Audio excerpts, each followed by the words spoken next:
अस्सलाम वालेकुम। हाँ जी भाईजान, मैंने इसकी वीडियो आगे ही बनाई थी यार। ये इधर ज़रा सारी इसकी हवा भरी थी। ये तो रात को मैंने इसको सुई लगाई है, तो ये ज़्यादा हो गई है इससे।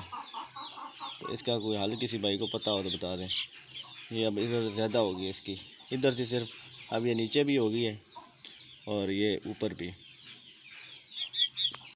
अस्सलामुअलैकुम, क्या हाल चाल है मेरे दोस्तों। ठीक ठाक हो, खैर खैरियत से हो, तबीयत सेहत सबकी ठीक ठाक है।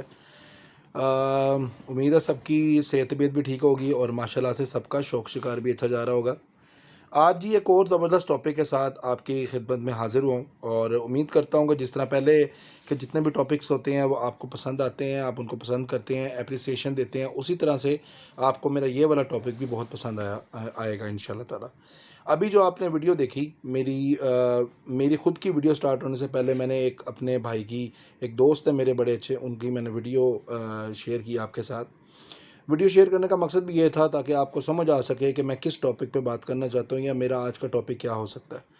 तो ये एक भाई हैं जो पूछ रहे हैं कि जानवर के कुंदे में, मतलब उसके पर के अंदर हवा भर गई थी और इन्होंने सुई मार के निकालने की कोशिश की, लेकिन अगले दिन देखा तो वो और ज़्यादा डैमेज हुआ है और ज़्यादा उसके हालात ख़राब हैं। तो इस हालात में क्या करना चाहिए?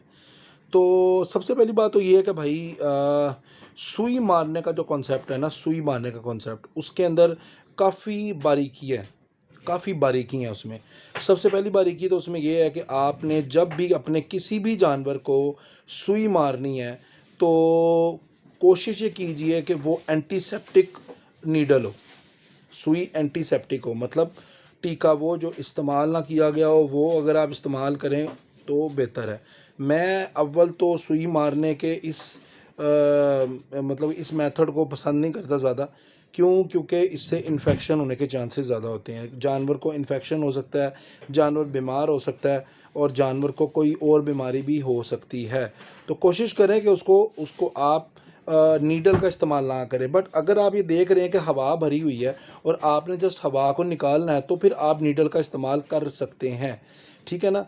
तो इसके अंदर कुछ एहतियातें हैं। सबसे पहली एहतियात तो ये है कि जब भी आपको लगे आपके जानवर का कुंदा स्वेल किया हुआ है, सूजा हुआ है, तो आपने अपने जानवर को एंटीबायोटिक देनी है लाजमी। एंटीबायोटिक देने का मकसद ये होता है कि जानवर के अंदर इन्फेक्शन जो है ना वो ना बने, इन्फेक्शन की मिकदार कम रहे उसके अंदर, मतलब इन्फेक्शन ना बने। कम रहने का तो एक कॉन्सेप्ट नहीं है, मकसद ये है कि उसके अंदर इन्फेक्शन पैदा ना हो, क्योंकि अगर उसके अंदर इन्फेक्शन पैदा हो जाएगा तो फिर वो आपके लिए प्रॉब्लम क्रिएट करेगा। ठीक होगी ना बात। तो आप कोई भी किसी किस्म की भी आप एंटीबायोटिक इस्तेमाल कर सकते हैं। ज़रूरी नहीं कि जो मैं बता रहा हूँ सिर्फ वही करनी है, आप कोई भी एंटीबायोटिक इस्तेमाल कर सकते हैं। इट डज़न्ट मैटर कि वो कैप्सूल फॉर्म में हो, इट डज़न्ट मैटर वो टैबलेट फॉर्म में हो, आप कोई भी कर सकते हैं। लाइक आप अमोक्सिल 250 mg दे सकते हैं, आप उसको लीफ्लॉक्स 250 mg दे सकते हैं, प्रोफ्लॉक्स उसको 250 mg दे सकते हैं, ठीक है। वो एंटीबायोटिक टैबलेट या कैप्सूल देना है जिसकी क्वांटिटी जो है वो 250 mg हो, उससे ऊपर की ना हो, ठीक है। दूसरा, अगर आपके जानवर को स्वेलिंग हो रही है, जिस तरह इसके पर के अंदर स्वेलिंग सी हो रही है, उसके लिए सबसे जो बेस्ट मेडिसिन है उसका नाम है डेनिजन DS।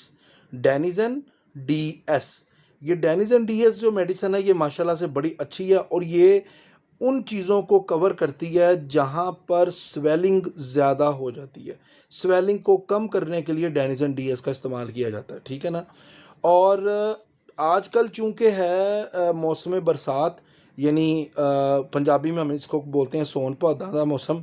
सोन भादों के मौसम के अंदर भी जो है वो काफ़ी कच्चा सा मौसम होता है। इस कच्चे मौसम में बाज़ औक़ात जानवर को मुख्तलिफ़ किस्म के इन्फेक्शन हो जाते हैं। तो जब मुख्तलिफ़ किस्म के इन्फेक्शन होते हैं तो जानवरों को आपने, ज़ाहिरी बात है, किसी न किसी तरह से आपने उनको बचाना भी है जानवरों को, ठीक है ना। तो ये सब चीज़ें जो है ना बड़ी ज़रूरी हैं। अब बचाने का तरीक़ाकार क्या है? ये वो मौसम है जिन मौसमों में जानवरों को सबसे ज़्यादा चिच्चड़ पड़ते हैं, सबसे ज़्यादा जानवरों को मच्छर काटता है इन मौसमों में। देखिए, मैं खुद एक यूट्यूबर हूँ और मैं खुद भी वीडियोस बनाता रहता हूँ, आप लोगों की रहनुमाई करता रहता हूँ। आप यकीन मानेंगे कि मेरे अपने ज़ाती खुड्डे में भी इन मौसमों में चिच्चड़ आ जाते हैं भाई। लाख उनका इलाज करने के बावजूद, लाख उनकी केयर करने के बावजूद भी चिच्चड़ आ जाते हैं। अभी रिसेंटली मेरे खुड्डे में चिच्चड़ आए हुए थे और बेतहाशा आए हुए थे। एक्चुअली मुझे समझ नहीं आ रही थी, मेरे एक दो जानवर हैं पट्ठे जो बीमार हो रहे थे। मैं नहीं समझ पा रहा था कि यार इनको क्या मसला है। वो रात को मैंने एक दिन आया ऊपर, मैंने टॉर्च मारी, मैंने देखा तो वो चिच्चड़ थे, ठीक है ना। तो वो चिच्चड़ क्या करते हैं कि वो रात को आते हैं, जानवरों की नलियों से चिपक जाते हैं, उसका ब्लड चूसते हैं, ब्लड पीते हैं, और वो जानवर अगले दिन आप देखते हैं तो बुखार होता है या उसको कोई और मसला मसाइल है, ठीक है। तो आप समझ ही नहीं पाते कि क्या करना है। आप उसको मेडिसिन देते हैं, ठीक है। मेडिसिन चूँकि ख़ुद गर्म होती है, गर्म होने के बाद जब वो गर्म होगी मेडिसिन तो वो उसकी भूख को भी ख़त्म कर देगी, उसकी प्यास को भी, जानवर को ख़त्म करेगी, ठीक है ना। तो इसलिए सबसे पहले आप किसी भी चीज़ को, जब आपके खुड्डे में कोई बीमारी ऐसी आ गई है जो आप देख रहे हैं कि यार ये अजीब सी बीमारी है और अचानक से हो गई है, तो आप अपने खुड्डे को एनालाइज करें, देखें कि ये कहाँ से आ रही है, ठीक है ना। मोस्टली इन मौसमों में जो बीमारी जानवर को ज़्यादा बुखार हो जाता है या अचानक से बीमार होते हैं, वो चिच्चड़ या मच्छरों की वजह से होते हैं। तो अपने अपने खुड्डों की ख़ास तौर पे बहुत ज़्यादा केयर करें, सफाई का बहुत ख्याल रखें।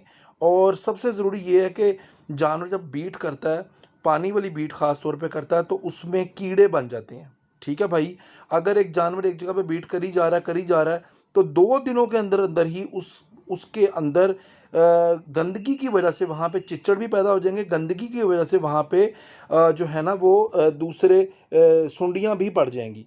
तो ये ख़ास तौर पे ख्याल रखें। देखें, जानवर सबको प्यारे होते हैं, आप जो भी वीडियोस देखते हैं सबको प्यारे होंगे, मुझे अपने जानवर प्यारे हैं।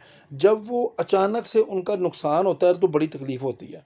लिहाजा मैं कबल ही आपको बता रहा हूँ, इससे पहले कि अगर किसी भाई के साथ नहीं ऐसा कोई वाक़या पेश आया तो वो पहले ही अपने खुड्डों को साफ़ सुथरा रखे, ठीक है ना। और इनको बिल्कुल एक्यूरेट करके रखे, गंदगी से दूर रहें, बिल्कुल गंदगी नहीं होनी चाहिए, ठीक है ना। उसके अलावा ये है कि जो है अगर आपका जानवर कभी भी आपको फ़ील हो कि वो बीमार हो रहा है और एकदम से उसको प्रॉब्लम आ रही है, एकदम से उसको मसला आ रहा है, ठीक है ना, तो आपने फ़ौरन से पहले अपनी उस जड़ को पकड़ना है कि जिसकी वजह से ये बीमारी आ सकती है। और कुछ मेडिसिन्स हैं जो मैं पहले भी बता चुका हूँ, फिर आपको बता देता हूँ, ये आपके पास होनी चाहिए। जैसे एक एरिनेक आपके पास होनी चाहिए, पैनाडोल का सिरप आपके पास होना चाहिए, ब्रोफेन होना चाहिए आपके पास, कालपोल होना चाहिए आपके पास। ये तमाम चीज़ें आपके पास लाजमी तौर पे होनी चाहिए, क्योंकि बुखार हो सकता है और बुखार के लिए जब आपके पास मेडिसिन अवेलेबल होंगी तो फिर आप जो है वो उनका क्या कहते हैं, उनका इस्तेमाल भी कर सकते हैं, ठीक है ना। उसके अलावा पैनाडोल की टैबलेट आपके पास लाजमी होनी चाहिए, ठीक है। और द मोस्ट इम्पोर्टेंट आपके पास एंटीबायोटिक्स आपके पास होनी चाहिए, ठीक है ना। ये तो तमाम वो टिप्स हैं जिनसे आप अपने जानवर को बचाया जा सकता है, ठीक है ना। और उसके अलावा बुखार के लिए प्रोवास इंजेक्शन जो है ना वो भी अपने घर रखें, वायल रखें प्रोवास की, ठीक है ना। तो इस उम्मीद के साथ और इस दुआ के साथ कि आपको ये वाली वीडियो भी अच्छी लगी होगी, और जो एक्चुअली मेरा टॉपिक था जिस पे मैंने शुरू में बात की वो आपको बाखूबी समझ आ गई होगी कि सुई नहीं मारनी बिल्कुल जानवर को, अनटिल अनलेस के बहुत मजबूरी पड़ गई है, मेडिसिन दे दी है लेकिन कोई फ़र्क नहीं पड़ा, ठीक है। आपने उसको तब तक सुई नहीं मारनी, ठीक है ना। सुई का इस्तेमाल अगर करना है तो बिल्कुल एंड में करना है, और एंटीसेप्टिक सुई होनी चाहिए, बिल्कुल साफ़ सुथरी, ठीक है। और कितने दिन आपने, अगर उसको आपने मेडिसिन देनी है तो कितने दिन देनी है। मेडिसिन को देने के 3 साइकिल्स होते हैं, 3, 5, 7। 3 दिन दें, अगर वो ठीक हो जाता है तो वेल एंड गुड, नहीं होता तो 5 दिन दें, नहीं फ़र्क पड़ता तो 7 दिन दें। अगर 7 दिन बाद भी उसको नहीं फ़र्क पड़ा तो फिर आप अपनी मेडिसिन, उसका सॉल्ट, उसकी तैयारी, हर चीज़ को चेंज करके देखें, ठीक है ना। तो उम्मीद करता हूँ आपको वीडियो अच्छी लगी होगी। मज़ीद वीडियोज़ के लिए चैनल को विज़िट करते रहें, चैनल को देखते रहें। न्यू सब्सक्राइबर जो मेरे चैनल पे आते हैं उनको मैं हमेशा से वेलकम कहता हूँ, अभी भी उनको वेलकम कहता हूँ। तो आपने अपना बहुत ख्याल रखना है, अपने शौक़ का भी ख्याल रखना है, ख़ुद का भी ख्याल रखना है। ये नहीं कि आप खाली शौक़ का ख्याल रख रहे हो और ख़ुद आप बीमार हो रहे हो, ऐसा बिल्कुल नहीं करना। अपना भी ख्याल रखें, अपने शौक़ का ख्याल रखें, ठीक है ना। दुआओं में याद रखें। अल्लाह हाफ़िज़।